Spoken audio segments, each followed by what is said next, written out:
With रश्मि रे आपण मानको बहुत बहुत स्वागत। आज मु आपण मानको पई नहीं आसी जनी आ मुग डाली रो गोटे रेसिपी जहा कि बिना प्याज रसुन रे बनैबा। आपण माने याकू बहुत इजीली बनई परिबे आ खाया पई बहुत टेस्ट लागि थाए। आपण मानको मोर ए रेसिपी टी जदी पसंद आसे ताले प्लीज वीडियो टी को लाइक शेयर और सब्सक्राइब करिया को भूलिबेनी आ पाखरे थिबा बेल आइकन को क्लिक करि दियंतु जहा द्वारा मोर नुवा नुवा वीडियो रो नोटिफिकेशन आपण को पाखरे प्रथमे पहुंचबो। चलंतु ताले रेसिपी स्टार्ट करिया। ए रेसिपी पई हमकु एई सब सामग्री दरकार। देखंतु मु एटी हाफ केजी जन्नी को चुपा छडेकी काटी नेची तापरे ताको पानी रे धोई नेची आ जन्नी को मु दुई फाळ करी नेची आ लंबा लंबा काटीची जेउ जन्नी टिके मोटा अछि ताको चारि फाळ करी नेची आ आलू को भी सेमती देखंतु मु एमती टिके मोटा मोटा करी लंबा लंबा काटी नेची आ एटी मुग डाली मु एटी 100 ग्राम रो मुग डाली नेची नॉर्मल मार्केट रे मिलुथबा कंचा मुग डाली नेची। प्रथमे हमें मुग डाली को भाजी नबा एमती ड्राई रोस्ट करी नबा तेनु मु कढ़ाई बसे देथिले गैस रे सेतिरे हमें मुग डाली को एमती सुखिला दे दबा ताको एई भलिया भाजी नबा जेमती यार कलर टिके एमती टिके लाली आसी जिवो तो यार कलर एमती टिके चेंज हे आसिलानी। एबे या गुटे बाउल को बाहर कर दबा आउ अल्प पानी दे या को बतुरिया पई छाडी दबा आधा घंटा पई। जदी गुटे घंटा टाइम अछि ताले गुटे घंटा भी बतुरी नेबे जहा कि मुग डाली सिजिया पई बहुत इजी हबो।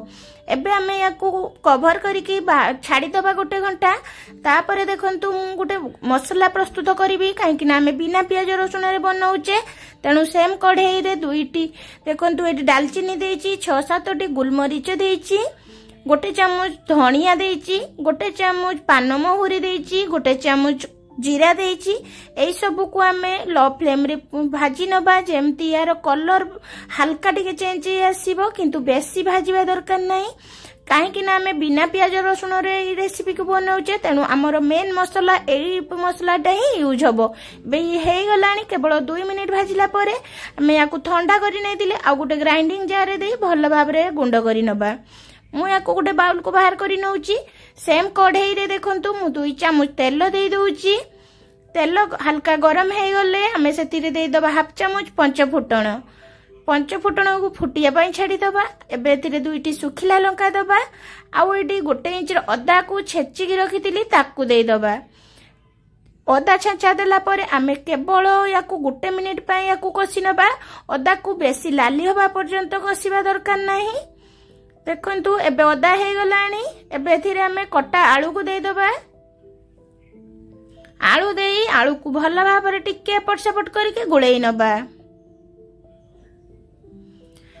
देखंतु आलू को गोटे मिनिट को एपट सेपट गुळिला परे सेतिरे हमें देई दबा हाफ चामच हळदी गुंड हाफ चामच लंका गुंड हाफ चामच धनिया गुंड और हाफ चामच जीरा गुंड बस एतिकी मसला देई आकु एपट सेपट करके कसी नबा किछि समय। देखंतु गोटे मिनिट कसिला परे एबे एथिरे हमें मुग डाली को जो बतुरी के रखिदिले तार को पानी रु छाणी हमें देई दबा आ मुग डाली आलू को भल भाव रे टिके कसी नबा जे पर्यंत मुग डाली रु पानी पूरा सुखी न जिवो आ टिके जल्दी सिजिबा पई आलू आ डाली को मु एठी कवर करिकि हमें 4 रु 5 मिनिट पई याकू छाडी दबा।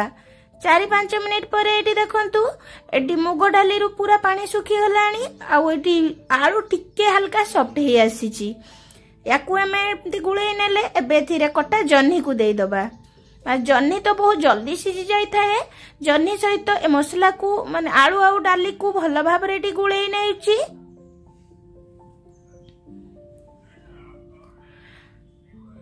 देखंतु मु एडी भल भाव रे गुळेई नेली आउ ताकू 2 मिनिट पई पटस्पट करके खसी नेली।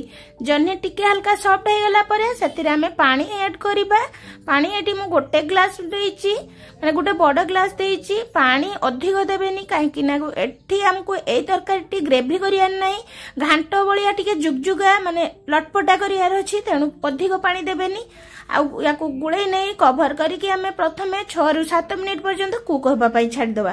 देखो 6-7 मिनिट परे एटी मु चेक करि नउची मुग डाली हल्का सिझी गलानी माने अधा पाखा पाखी सिझी आसिलानी किंतु पूरा गोटा गोटा अछि आउ अधा सिझिला परे आमे एथिरे देदेबा गोटे कटा टमाटो आ फाळे नडिया कुरा आमे दउचे कहीं आमे बिना पियाज रसुण रे बनाउचे आ मंदिर रो टेस्ट मंदिर रो घांट टेस्ट लागिला भळिया पई मु एठी नडिया कुरा ऐड करिछि। आपण चाहिले याकु स्किप करि परिबे किंतु नडिया कुरा देले ए घांट तरकारी खाया पई बहुत बढ़िया लागिवो।